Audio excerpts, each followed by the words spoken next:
do another. There it goes. Jesus Welcome Christ. to another Every time. episode of History's Benchwarmers. You're greeted again by me, Adam. And Rich.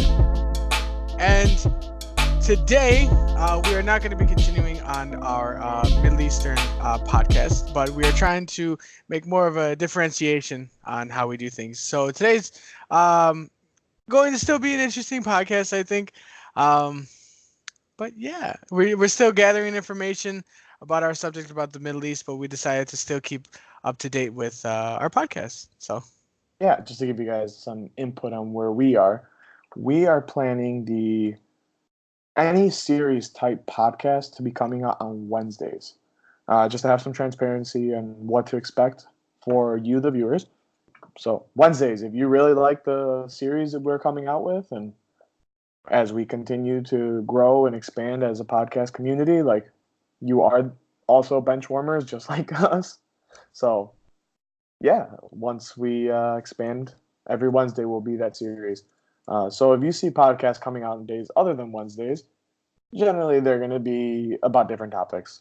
So yeah, take it away. so Adam. I think one of the things I want to talk about is the new Joker movie that's come out. Now I haven't seen it, and you have seen it. Yes. So no spoilers, of course, because it's not what we're here to do, is just spoil movies. However, do you know much about the Joker, like in comic books and in TV shows, and besides the movies of The Dark Knight that have come out? Yeah. So there's been like a couple different Jokers. I know that Nightwing became the Joker as well, which is why Batman was like, I cannot have anybody else as my right wing because Nightwing became the bad guy. I think Or am I is it mixing it? is that what happened? Because I know that Jason Todd became the Red Mask, or the Red Mask. I believe that's his name. I might be getting it wrong. But he was killed by the Joker supposedly, and um, kind of, thought he was dead, and then the Joker was still going around and killing people, and Batman was arresting him, throwing him in jail, and he was breaking out and doing the same thing over and over again. But I think the characteristics of the Joker is something that is a topic of discussion, because I was talking to somebody at the restaurant that I work at, and they had just recently seen Joker, and they thought that it was a pretty good movie. I said, well, have you read about the Joker, beforehand in the comic books and shows and movies before that? And he had said no. I'm like, well, then that really opens up a lot of ideas to what to expect when you go to see the movie, because the Joker as a character is sadistic. Like, he's just nuts, man. He's downright crazy. And so much so that the writers that make Joker just make it so obvious that why doesn't Batman kill him, right? I mean, just hundreds of thousands of people are killed by him with like, just willy nilly, with no ifs or ands or anything about it. And you know what I really liked about this movie? It really touched on this notion of mental health. Mm. Like I think there's a saying that or a quote that he said in the movie, the Joker. When you are mentally ill, people expect you to act as if you don't have that mental illness, and that's not word for word, just a general, like from what I remember, and I think that's super critical. I think the reason people are freaking out the most about this movie is because it's showing mental instability. It's not showing, a mentally stable genius, just evil dude like the Dark Knight portrayed. Where he was just looking to have the world burn. The Joker in this movie, I thought, did a pretty good job in portraying somebody who was just absolutely mentally insane. So much so that like he had delusions, and it was crazy. It was an insanely good movie. I know other people around me thought it was dumb, and I was just like, okay, I can get why you think that, but if you like actually legitimately watch the movie and look into it, I think it was really good. And that's something that we need to kind of discuss a little bit too, because mental illness seems to be something that is talked about a lot, especially recently when we talk about school shooters and things like that, and people who um, commit murders and things like that. That they always kind of fall on that fall on that basis of mental illness. Now, some people, yes, may have these mental illnesses that cause them to have delusions or cause them to have that twist of morality that's what's right and what's wrong, and that's something that definitely needs to be more looked at. But then again, we're not getting enough research to actually go in there and talk about these studies and what's really going on within the human psyche, because that's something so complicated. I mean, Oh the yeah. the the amount of connections in the human brain is hard to comprehend, and Oh yeah. and something we're moving towards is more focus on humans and human interactions with not just each other but with ourselves, that really can change the mental state of somebody. Yeah. It looking at like mental illness, man, it's something that's frowned upon. Like if you have depression, anxiety, an illness that you cannot physically see, you're looked at as a weaker person. You're looked at as a person who just like rub some like you can't tell someone who has depression to rub some dirt on it because that's not going to help at all. Um, Yeah. and you know, a lot of people don't actually understand depression being chemical imbalances in your brain. But at the same time, I think people who have depression really buy into that depression um, modality, this idea of, hey, I'm depressed. And once you accept that, sometimes you go down the rabbit hole, and it gets worse and worse for people. Um, you know, a lot of science and psychologists would probably suggest that if you are depressed, exercise, good health, and vitamin D is the best cure for it. Um, laying in bed, watching movies, not moving, becoming stagnant, standstill is actually more detrimental for your health than going out and doing something. No, it's not easy when you're depressed to stand up and want and go anywhere. Like when you're depressed, you just want to stay in bed, you want to stay safe, you want to not move, you want to feel essentially like you're not there. Um, and it's so important for people to understand, like if you have depression, like go talk to somebody. Like talking to a therapist, talking to a psychologist, a psychiatrist, that's not anything you should be ashamed of. It's Hmm. so important, especially in our society. You know, and this is more specifically geared towards our male viewers too, because depression, anxiety, any mental health issue. I know I keep saying just mental health issue because my mind blanks on it when I think about it. But mental health issues in men are real. Men generally do not talk about it. You know, we're told from a young age to bottle up our emotions, don't cry, act like a man, be Hmm. tough. Men don't cry. Men don't show their emotions, which is why the suicide rate amongst men is very high because we are told to just tough it up, don't cry, act like a man. Hmm. And But it's those are important because we need to talk to people too, and we need to get our mental health in place too. Sorry, go ahead.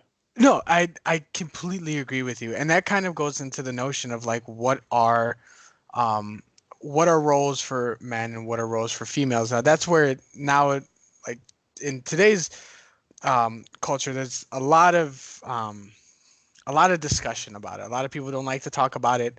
But there is a sense of like how men should act and how women should act. And that Oh if yeah. men have women like characteristics and traits, and they're just considered to not be manly enough. And that's something that should be considered as black and white, but there's definitely areas of gray. I know as historians, we know for a fact that there's always shades of gray. It's not as simple as everything seems, and I feel like that's the same way when it comes to how people act and their behavior. Like it's all just shades of gray, and we have to kind of understand that in the end, whether the for an example the genitalia that you have, it at the end of the day, we're all skeletons when we go into the ground. So we're all going to be different in our mental states, in our physical states. I mean, it's it's something that isn't just black and white. It's something that's with shades of gray that we need to have more discussion about and talk about. Yeah, absolutely. Looking at this website, the National Institute of Mental Health, um, what it describes and defines depression as a common serious mood disorder that causes severe symptoms. Um, it says that everyone feels sad and irritable. They have trouble sleeping once in a while, but these feelings usually come and pass after a couple of days. Um, but with depression, it's just something you can't shake. It's like a feeling like, oh, I failed something, and you just can't shake that off, and you just go down a rabbit hole and get worse and worse and worse. Um, like men, they try to hide emotions, and they try to hide their feelings of depression. And when a man is depressed, a lot of times it's shown through anger or irritability or aggression. Mhm. And what makes what can be misinterpreted as like, yeah, that guy's just crazy, or he's wild, he's overly aggressive, too much testosterone going through his body. He may just be depressed. Mhm. um Women sometimes, and this is not for all women, this is not for all men, but sometimes women just feel this immense sadness, and like they need to express that sadness and feel that sadness. um People who have depression generally have difficulty sleeping, and that's actually more common in women than in men. Mhm. It's according to the National Health or National Institute of Health.gov. It's more common in women than men. Mhm. Um, you know, But racing that's heart, tightening chest, ongoing headaches, digestive issues. All those can be signs of mental health issues that are in conjunction with depression. and that brings up a very good point because I heard an amazing quote from a movie, and if you know where it's from, God bless you. It's called "Better Out Than In." I always say. I mean, that's kind of the, as you know, it's, All right, Shrek.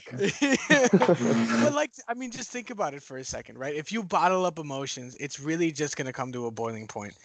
Uh, at one point or another, it really is. You can't bottle up everything because then the smallest or the littlest of things that mean have nothing to do with them at all are going to cause you to just explode, all Yeah, because you bottle up those emotions. And I agree that men are supposed to do that. Men are supposed to be strong. They're supposed to be emotional when they're supposed to be. But in reality, is we're just humans, and emotions are something that sometimes we can't control.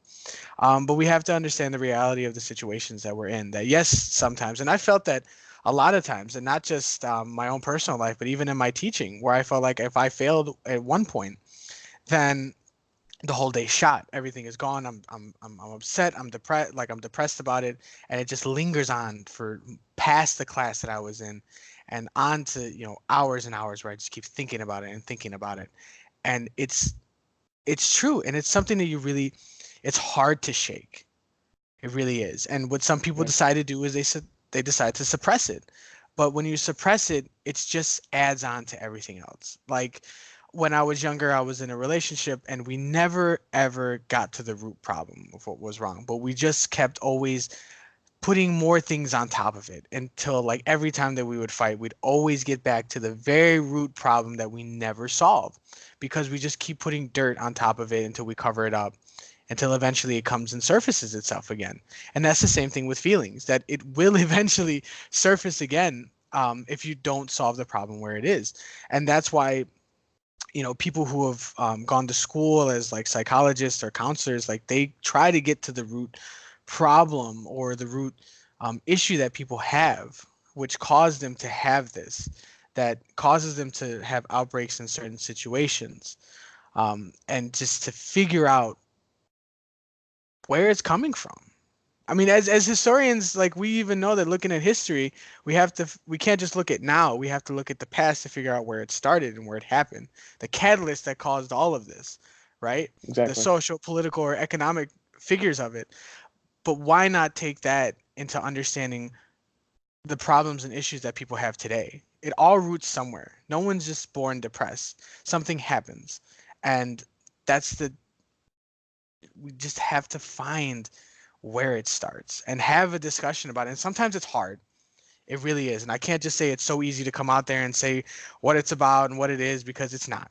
It really Yeah, isn't. Sometimes it's just terrible to talk about those kind of things. But absolutely. and it's and some people hold it in for years. Some people even hold it till they die. They take it to the grave with them. So, that's I mean, that's really the reality of the situation, is that sometimes things are just as bad as they seem. Yeah. Um, since I guess we're on this topic of depression, I guess I would like to discuss some of the different types of depression that are out there.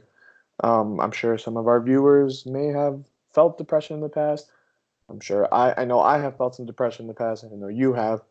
Um, so major depressive order is it usually interferes with the way people are able to work, they're able to sleep, study, eat, enjoy any aspect of life. It's just like I don't want to.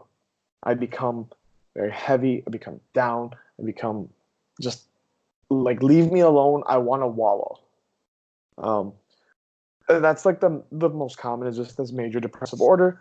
Moving on to something else called psychotic depression. This is severe depression associated with delusions. So hallucinations, seeing things that are not really there, delusions that are like false or fixed beliefs. Psychotic symptoms are depression themed. For example, a man may believe he is sick, poor, when he's not. He could be filthy rich, and he's just like, I'm sick, I'm poor. And, like it's just a psychotic thing.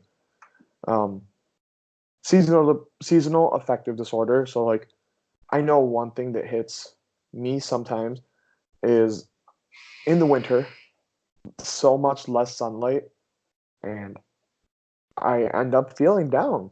It's just like not enough vitamin D is flowing, not enough sunlight during the day, and I do tend to feel heavier, more down, lazier, like that feeling of like, oh, the winter blues. That's a real thing. Persistent depressive disorder. It's something that lasts 2 years or longer. Um, it's similar to the major depressive symptoms, but again, it lasts long. And like minor depression, so it's like it's persistent, but you're able to kind of suppress it a little bit. Symptoms don't last as long; they're not severe. That can lead also something into something called bipolar disorder.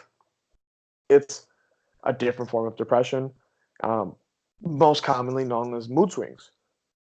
People who are happy 1 minute and then they're insanely angry the next minute. And I say insanely not as a insultive word, um, but I guess just to describe. Not in the context at which it has. Not exactly. So yeah, just to give some context on types of depression, I think it's such an important aspect of what we're talking about. Oh yeah, And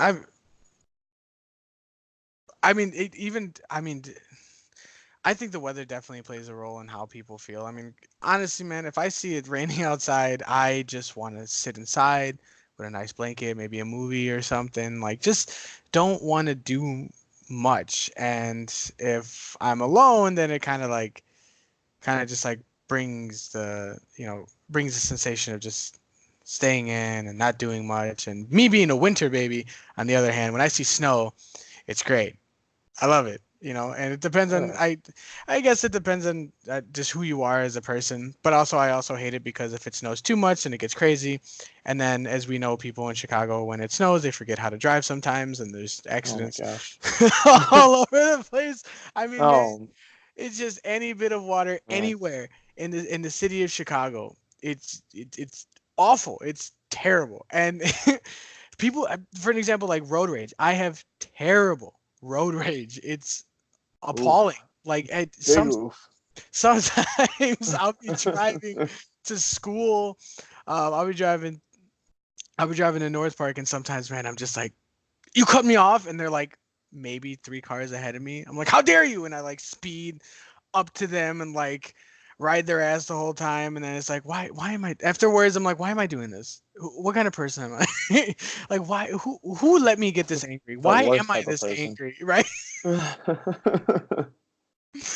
But again, it just doesn't come out of nowhere. It starts from somewhere and it roots from somewhere. And to really find out what that issue is, it has to come with discussions. And that's why, for me, I love doing a podcast because I can just talk and you can do the same thing. And it's nice to have conversations with people because statistically, it says that the longer you talk with someone, the more you tend to open up about feelings, about your own personal self, and about your beliefs and everything, because that's just you become more comfortable with that person.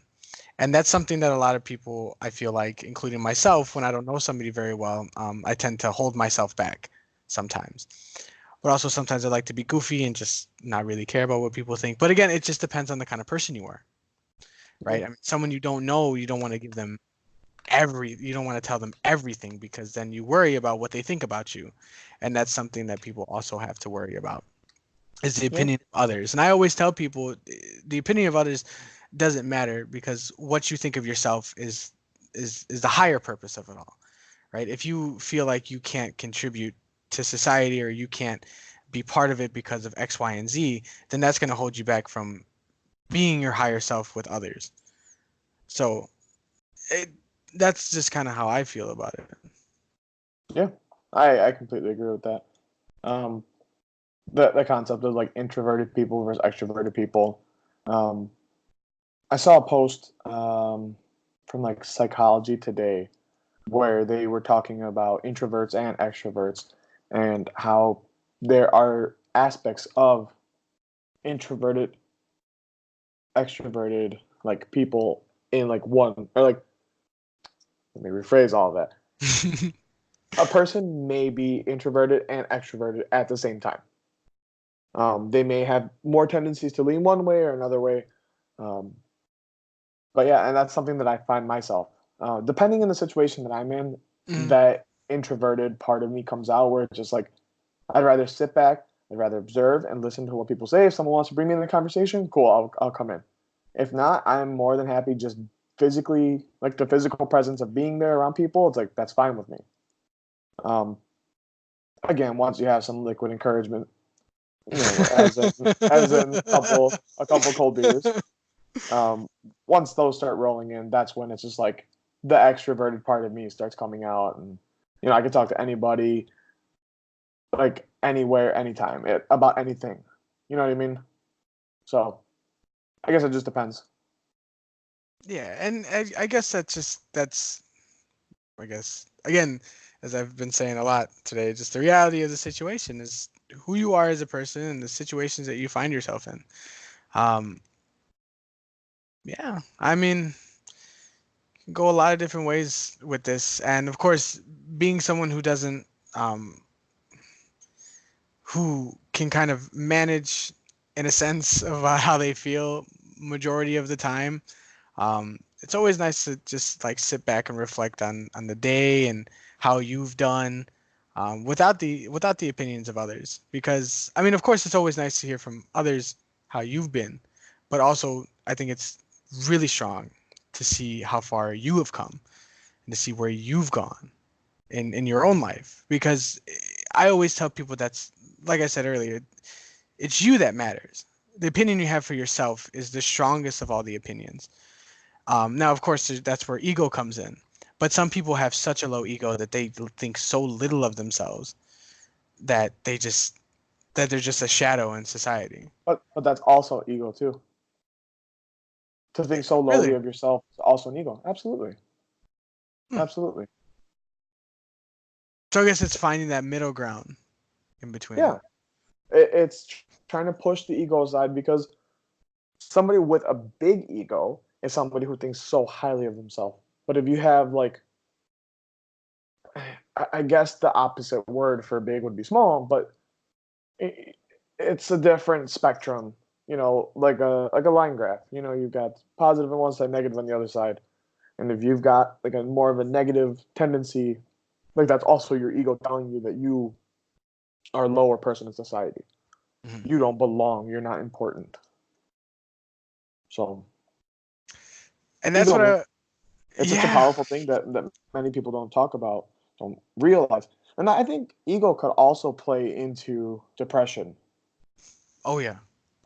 If you don't feel that you're matching your expectations, that's when your ego comes in. Like it crawls in through your neck or your ear, like something, and it's just like, you're not good enough. Mhm. You are not good enough. It's that creepy feeling. Mm-hmm. And it's very interesting when you try to manifest that as something that you can manage. That's something that I've tried to do recently, actually, from talking with you about it.